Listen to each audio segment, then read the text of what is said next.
নমস্কাৰ বন্ধু বান্ধৱীসকল, welcome to TR Assamese education.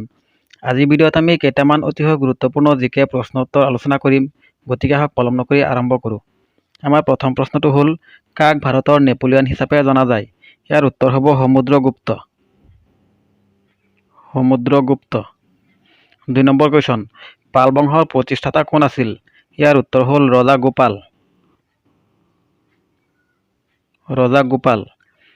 3 number প্ৰশ্ন, ভাৰত বুৰঞ্জীৰ কোনটো যুগক সোণালী যুগ হিচাপে জনা যায়? ইয়াৰ উত্তৰ হ'ল গুপ্ত যুগ।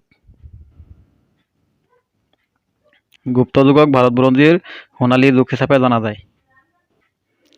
কুৱেশ্যন নম্বৰ 4, অসম ৰাজ্যিক সংগ্ৰহালয় ক'ত অৱস্থিত? ইয়াৰ উত্তৰ হ'ব গুৱাহাটী। অসম ৰাজ্যিক সংগ্ৰহালয় গুৱাহাটীত আছে। কুৱেশ্যন নম্বৰ 5, অসমৰ কোনখন ঠাইক মানচেষ্টাৰ অফ ইষ্ট নামেৰে জনা যায়? ইয়াৰ উত্তৰ হ'ল শুৱালকুছি। শুৱালকুছি। কুৱেশ্যন নম্বৰ 6, গুপ্ত যুগৰ বিখ্যাত গণিতজ্ঞজনৰ নাম কি? ইয়াৰ উত্তৰ হ'ল আৰ্যভট্ট। আৰ্যভট্ট।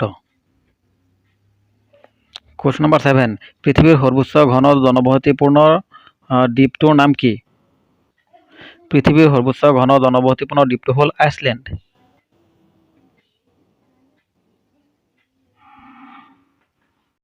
কুৱেশ্যন নম্বৰ 8, গুৱাহাটী উচ্চ ন্যায়ালয় কোন চনত স্থাপিত হৈছিল? ইয়াৰ উত্তৰ হ'ল 1948 চনত। কুৱেশ্যন নম্বৰ 9, আহোম সাম্ৰাজ্যৰ ৰাজধানী চৰাইদেউ কোন চনত স্থাপিত হৈছিল? ইয়াৰ উত্তৰ হ'ল 1253 চনত। তাৰ পিছৰ প্ৰশ্ন, অসমত ৰাষ্ট্ৰপতি শাসন প্ৰথমবাৰ বলবৎ কৰা হৈছিল কিমান চনত? ইয়াৰ উত্তৰ হ'ব 1979 চনত। কুৱেশ্যন নম্বৰ 11, অসমত প্ৰথম কিমান চনত ৰেলপথ নিৰ্মাণ কৰা হৈছিল? ইয়াৰ উত্তৰ হ'ল 1884 চনত। 1884 চনত অসমত প্ৰথম ৰেলপথ নিৰ্মাণ কৰা হৈছিল। কুৱেশ্যন নম্বৰ 12, কোনে ভাৰতত প্ৰথমবাৰৰ বাবে মুদ্ৰাৰ প্ৰচলন কৰে? ইয়াৰ উত্তৰ হ'ল মহম্মদ বিন তুগলক। মহম্মদ বিন তুগলক। কুৱেশ্যন নম্বৰ 13, শিৱাজীয়ে কেতিয়া ছত্ৰপতি খিতাপ গ্ৰহণ কৰে? ইয়াৰ উত্তৰ হ'ব 1672 চনত। 1672 চনত। কুৱেশ্যন নম্বৰ 14, অসমত প্ৰথম বাতৰি কাকত অৰুণোদয় কিমান চনত প্ৰকাশিত হৈছিল?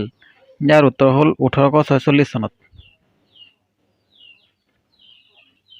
কুৱেশ্যন নম্বৰ 15, অসমৰ স্বাধীনতা কাপ ফুটবল প্ৰতিযোগিতা কিমান চনৰ পৰা আৰম্ভ হৈছিল? ইয়াৰ উত্তৰ হ'ল 1947 চনত। 1947 চনৰ পৰা অসমত স্বাধীনতা কাপ ফুটবল প্ৰতিযোগিতা আৰম্ভ হয়। কুৱেশ্যন নম্বৰ 16, পৃথিৱীৰ গভীৰতম মহাসাগৰ কোনখন? ইয়াৰ উত্তৰ হ'ল প্ৰশান্ত মহাসাগৰ। প্ৰশান্ত মহাসাগৰ হ'ল আটাইতকৈ গভীৰতম মহাসাগৰ।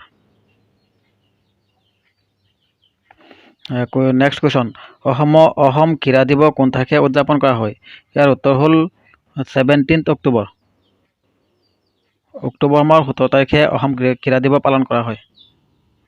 কুৱেশ্যন নম্বৰ 18, অসমৰ মৰাপাট কাৰখানা ক'ত আছে? ইয়াৰ উত্তৰ হ'ল শিলঘাট। শিলঘাটত অসমৰ মৰাপাট কাৰখানা আছে। কুৱেশ্যন নম্বৰ 19, অসমৰ বৃহত্তম জিলা কোনখন? ইয়াৰ উত্তৰ হ'ল কাৰ্বি আংলং। কাৰ্বি আংলং হ'ল অসমৰ আটাইতকৈ বৃহত্তম জিলা। কুৱেশ্যন নম্বৰ 20, আহোমৰ শেষৰজন ৰজা কোন আছিল? ইয়াৰ উত্তৰ হ'ল পুৰন্দৰ সিংহ।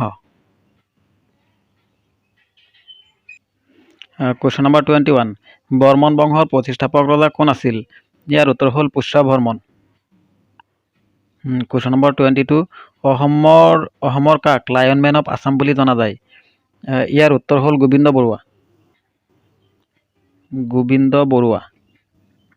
গোবিন্দ বৰুৱাক অসমৰ লায়ন মেন অফ আছাম বুলি হিচাপে জনা যায়। কুৱেশ্যন নম্বৰ 23, লক্ষ্মীনাথ বেজবৰুৱাৰ একমাত্ৰ উপন্যাসখনৰ নাম কি? ইয়াৰ উত্তৰ হ'ল পদুম কুঁৱৰী। পদুম কুঁৱৰী হ'ল লক্ষ্মীনাথ বেজবৰুৱাৰ একমাত্ৰ উপন্যাস। কুৱেশ্যন নম্বৰ 24, চাহৰ বৈজ্ঞানিক নাম কি? ইয়াৰ উত্তৰ হ'ল Camellia sinensis. Camellia sinensis. Question number 25, Asam Sahitya সভাৰ প্ৰথমজন সম্পাদক কোন আছিল? ইয়াৰ উত্তৰ হ'ল শৰৎচন্দ্ৰ গোস্বামী। শৰৎচন্দ্ৰ গোস্বামী। প্ৰথম সভাপতি আছিল পদ্মনাথ গোহাঁই বৰুৱা। কুৱেশ্যন নম্বৰ 26, অসমীয়া সাহিত্যৰ বুৰঞ্জীৰ লেখক কোন? ইয়াৰ উত্তৰ হ'ল Debendranath Bezbaroa. Debendranath Bezbaroa. Question number 27 India against itself গ্ৰন্থখনৰ লেখক কোন? ইয়াৰ উত্তৰ হ'ল doctor Sanjib Baruah. Doctor Sanjib Baruah.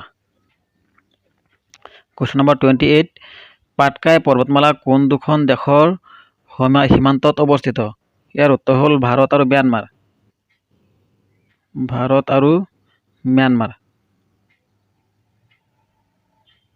Question number 29 Kaziranga ৰাষ্ট্ৰীয় উদ্যানৰ মাটিকালি কিমান? ইয়াৰ উত্তৰ হ'ল 430 বৰ্গ কিলোমিটাৰ। 430 বৰ্গ কিলোমিটাৰ। আজি ভিডিঅ'ৰ অন্তিমটো প্ৰশ্ন অসমৰ কোনখন ঠাইক স্কটলেণ্ড বুলিও জনা যায়? ইয়াৰ উত্তৰ হ'ল হাফলং। অসমৰ হাফলঙক স্কটলেণ্ড বুলিও জনা যায়।